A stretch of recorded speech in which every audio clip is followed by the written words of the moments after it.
Magandang araw at magandang buhay, lalong-lalo na sa ating mga minamahal ng mga senior citizens. Sa araw po na ito ay pag-uusapan natin ang 3,000 pension payout schedule sa May 27, 2026. At sa araw po na ito, gusto ko pong isabihin sa inyo na lahat po ng aking sinasabi ay purong katotohanan po. Walang halong biro dahil ang balitang ito ay nakabase po ito sa katotohanan. Ang mga makukuhang impormasyon sa araw na ito ay una, ang mga lugar kung saan may magaganap na payout sa social pension for indigent senior citizens. Pangalawa, saan po ba gaganapin ang payout?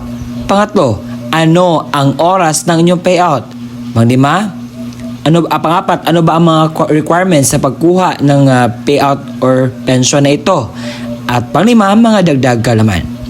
Kaya naman, inaanyayahan kita na tapusin mo ang video na ito hanggang sa dulo nang sa gayon makuha mo ang punto ng video kong ito. Kung ikaw ay bago pa lang sa aking YouTube channel at gusto mo ang ganitong content na pinag-usapan palagi ang mga benepisyo ng ating mga seniors, ay isubscribe mo na. At ngayon, hindi ko na papatagalin pa ang oras na pag-usapan ang bagay na ito. Kaya naman, let's go!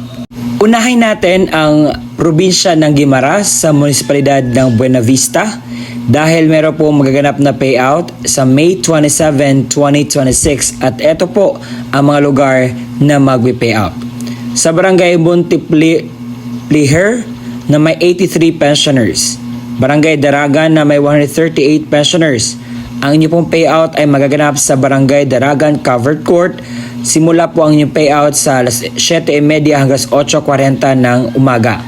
Sa Barangay San Isidro na may 136 pensioners at Barangay Old Poblacion na may 109 pensioners, ang inyong pong payout ay magaganap sa Barangay Old Poblacion Covered Gymnasium. Ang oras po kung saan mangyayari ang inyong pong payout alas 9 ng umaga hanggang alas 10:30 ng umaga. Kung makikita ninyo itong post ko ngayon, medyo late nag-post ang lugar na ito sa Barangay Maliksi, City of Bacoor. Marami pong mga barangay ang magpi-payout at babasahin ko po ito ng mahinhin at malakas na sa ganyan po makuha po ninyo ang mga barangay na ito. Sa Barangay Kainging Digman, ang oras po ng inyo pong payout ay alas 8 hanggang alas 5 po ng hapon. Sa Barangay Mabulo, sa alas 8 hanggang 5 po ng hapon. Barangay Maliksi 1, alas 8 hanggang alas 4 ng hapon. Sa Barangay Maliksi 2, alas 8 hanggang alas 5 ng hapon. Barangay Niog, alas 8 hanggang alas 5 po ng hapon. At magaganap po ang inyong pong payout sa Bacoor City Gymnasium. At hindi lang po yan. Ito ay sa May 26, 2026 araw po na ito. Pero na-late sila, kaya nag-inform lang ako para po mayroon kayong idea kung ano na po ang update. Sa LGU ng Salay, ay meron po, Sagay. Mayroon po magaganap na payout sa May 27, 2026 sa alas 8 hanggang 12 ng tanghali ang Barangay Poblacion sa Sagay Municipal Gymnasium. Sa alauna hanggang 5 ng hapon, ang mga bedridden na social pensioners ay pupuntahan po sila sa kanilang bahay. Ang tawag po nito ay house-to-house na payout or visitation. Sa Pingit, Barangay Social Pension Payout sa May 27, 2026, alas 8 hanggang 11 ng 11:30 ng umaga. Sa Lukban Elementary School po ang inyo pong payout venue kung saan doon po kayo kukuha sa inyo pong pensyon. Sa munisipalidad po ng Mabinay ay meron po magaganap na payout sa May 26 at 27. Sa May 26 sa Baras at sa Aribasore, sa Baras Covered Court ang payout. Sa Napasuan, Barangay Bugnay, Barangay Manlingay, Barangay Banban, Barangay Buli-Bulihan, sa Bugnay Covered Court ang payout. Sa May 27, 2026, ang Barangay Tara at Barangay Himod Kugon at magaganap ang payout sa Himod Kugon Covered Court. Sa Barangay Dagbasan, Barangay Paninan, Barangay Kasaling, Barangay Pantaw. Ang inyong pong payout ay magaganap po sa Dagbasan Covered Court. Ito po ang mga impormasyon na inyo pong nakuha sa magaganap po na payout sa nasabing araw na iyon. At sa puntong ito, sa mga nagtatanong kung legit ba itong sinasabi ko, opo, hindi po ito gawa-gawa dahil ang Social Pension for Indigent Senior Citizens ay isang ganap po na batas ay para po ito sa mga piling mga senior citizens na kabilang po sa mga kwalipikado at makakuha po ng benepisyong ito. At sa puntong ito, pag-usapan natin ang mga requirements na dapat mong i-ready when you are part of this payout or benefits na ito. Ito po ay clear para po mas nice. Ito ng aking ibinabalita sa inyo ay totoo pong mangyayari. At sir, bakit wala po ang aming lugar dyan? So kung hindi nyo nakita ang inyong lugar sa aking vlog, ang pwede nyo pong gawin ay pumunta kayo sa pinakamalapit na barangay sa inyo at tanungin po ang update, kailan po ba at lahat ng impormasyon na kinakailangan mo. Dahil hindi lahat ng mga lugar ay nagpo-post dito sa online na kung saan dito ako nagre-research.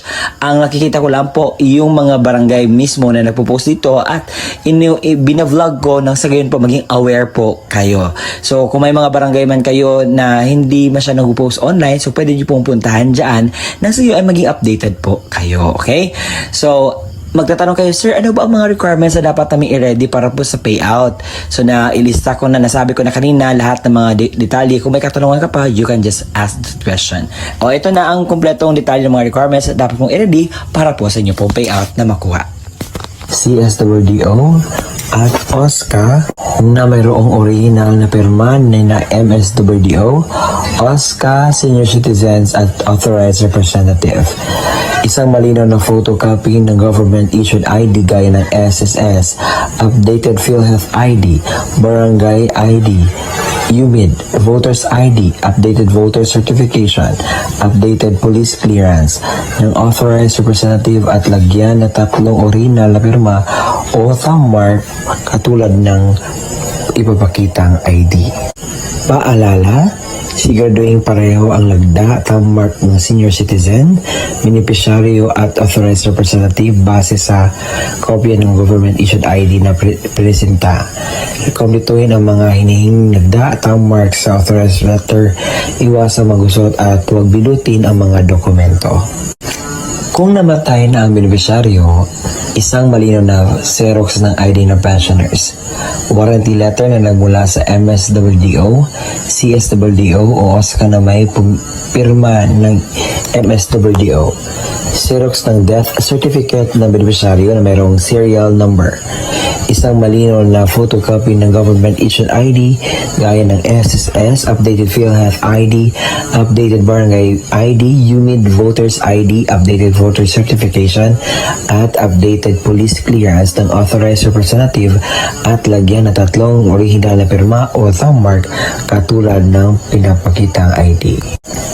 Paalala, kumpletuhin ang mga hinihinging lagda o thumb mark sa warranty letter at iwasang maggusot at huwag bilutin ang mga dokumento. Kung wala ang death certificate, kinakailangan ng certificate mula sa MSWDO, CSWDO na nakasaad ng pagpatunay na ang beneficiaryo ay patay na at kasalukuyan inasikaso ang death certificate. Huwag kalimutang magdala ng iyong ballpen na itim, payong at saka tubig. At kung meron na doon na po kayo sa payout, kinakailangan niyo pong gawin ito. Kinakailangan kumain muna kayo before pupunta sa payout. Magdala ng sariling ballpen, inumin at gamot kung kinakailangan. Baka pagdating po doon ay medyo mas ready tayo para maiwasan natin ang mga darating pang mga sakuna. At ang gagawin niyo po is magpila po, sumunod sa mga altundunin ng payout. Na sana'y nakuhanan niyo po ng aral, impormasyong tama ang vlog na ginawa ko ngayon. Ang purpose lamang po nito is to aware you about the happenings and the benefits na makukuha ninyo sa bigay po ng ating gobyerno. Kaya naman, kung nakita at napakinggan ninyo ang balitang ito na urgent po at kinakailangan nyo puntahan, kinakailangan nyo i-clear kung ano man yung dapat yung i-ready, gawin nyo na po yan ngayon. No? Sa gayon po ay makuha nyo po ang inyo pong benepisyo na galing po sa ating gobyerno. And congratulations po sa lahat po ng mga makakatanggap ng pension at makukuha na kanilang payout. At kung nagustuhan nyo ang aking vlog, paki-subscribe naman at paabutin natin ito ng 100,000. Konting-konting tiis na lang. Salamat po sa inyong tulong dahil makaabot na tayo ng 100,000. See you in my next vlog. Bye-bye!